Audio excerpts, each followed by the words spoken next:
Israel যুদ্ধ এখন এক বিপজ্জনক মোড় নিয়েছে। গত কয়েক ঘন্টার ব্যবধানে অপারেশন ট্রু প্রমিস 3 এর 20তম ধাপে ইরান চালিয়েছে ট্রু প্রমিস অভিযানের আওতায় একটি বিস্তৃত ক্ষেপণাস্ত্র প্রতিক্রিয়া। আর এই অভিযানে ব্যবহৃত হলো প্রথমবারের মতো ইরানের তৃতীয় প্রজন্মের খাইবার শেকেন বহুমুখী ব্যালিস্টিক ক্ষেপণাস্ত্র।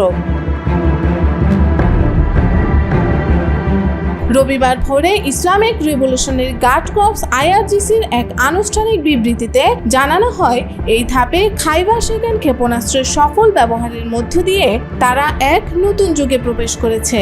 এই ক্ষেপণাস্ত্র বহন করে বহু সংখ্যক ওয়ারহেড, যা ভূপতিত হওয়ার আগ পর্যন্ত কৌশলগতভাবে গন্তব্য বদলে দিতে পারে এবং নির্ভুলভাবে লক্ষ্যবস্তুতে আঘাত হানে।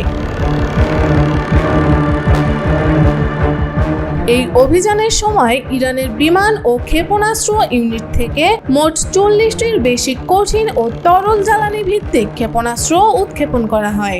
লক্ষ্য করা হয়েছে কিছু কৌশলগত গুরুত্বপূর্ণ অবকাঠামো, যার মধ্যে ছিল সামরিক ও প্রযুক্তিগত ঘাঁটি।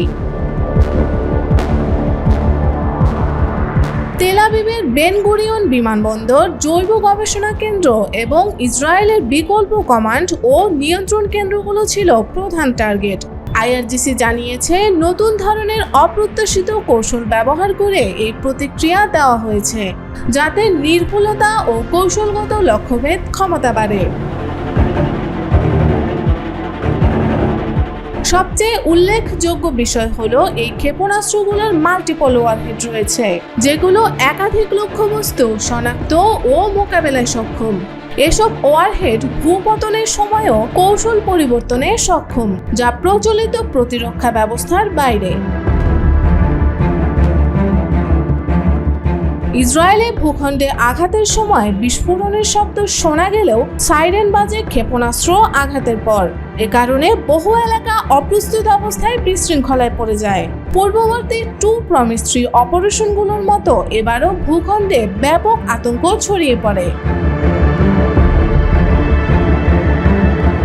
IRGCর বিবৃতিতে আরও বলা হয়, এখন পর্যন্ত ইরানের সামরিক শক্তির আসল সক্ষমতা সক্রিয় হয়নি।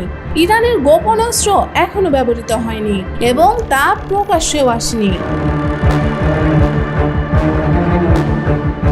এখন পর্যন্ত ইরান 20 ধাপের ট্রু প্রমিস 3 অপারেশন পরিচালনা করছে। প্রতি ধাপে তারা স্পর্শকাতর সামরিক ও গোয়েন্দা স্থাপনাগুলোকে লক্ষ্য করছে। এই ধারাবাহিক প্রতিক্রিয়া সাম্প্রতিক ঘটনাবলীর প্রেক্ষাপটে পরিচালিত হয়েছে, যেখানে 13 জুনের পর থেকে ইরানে নিহত হয়েছেন অন্তত 400 জন, যাদের মধ্যে রয়েছেন সামরিক কর্মকর্তা, বিজ্ঞানী এবং বেসামরিক নাগরিকরাও। বিশ্লেষকরা বলছেন, খাইবার শেকানের মতো নতুন প্রজন্মের বহুমুখী ক্ষেপণাস্ত্র আঞ্চলিক কৌশলে গুরুত্বপূর্ণ প্রভাব ফেলতে পারে এবং নিরাপত্তা ভারসাম্যে পরিবর্তন আনতে পারে। এই প্রযুক্তি শুধু মধ্যপ্রাচ্যে নয়, গোটা বিশ্বের নিরাপত্তা প্রেক্ষাপটে নতুন মাত্রা যোগ করতে পারে। এখন প্রশ্ন একটাই, ইসরায়েল ও যুক্তরাষ্ট্র এই পাল্টা প্রতিক্রিয়ার জবাবে আর কতদূর যেতে প্রস্তুত? এবং ইরান এখনো যদি তার পূর্ণ শক্তি প্রকাশ না করে, তাহলে পরবর্তী ধাপে কী ধরনের প্রতিক্রিয়া আসবে তা এখন আন্তর্জাতিক পর্যবেক্ষকদের দৃষ্টি আকর্ষণ করছে।